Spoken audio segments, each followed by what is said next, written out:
freelancer back in 2018 and today nalaman ko na fake pala siya through Orus. Ano pong gagawin ko? I am working sa government for almost 3 years na.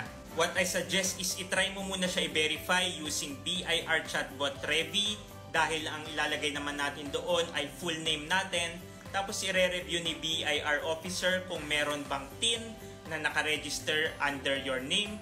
Kasi possible din na meron lang typo error sa ating information kaya hindi mo siya ma-verify sa Orus. Possible din yon. Kaya possible naman na meron ka talagang TIN or valid yung TIN mo. My name is George. I'm a freelancer tax advisor at J Consulting.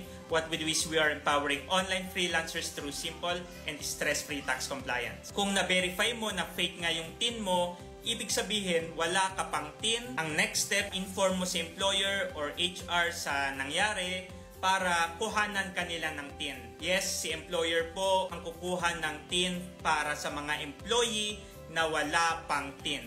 Kung sinabihan ka naman na ikaw na lang ang kumuha ng TIN mo, ayan, pwede sa BIR Orus, online registration and update system, and then ibigay mo kay employer and HR yung new valid TIN mo.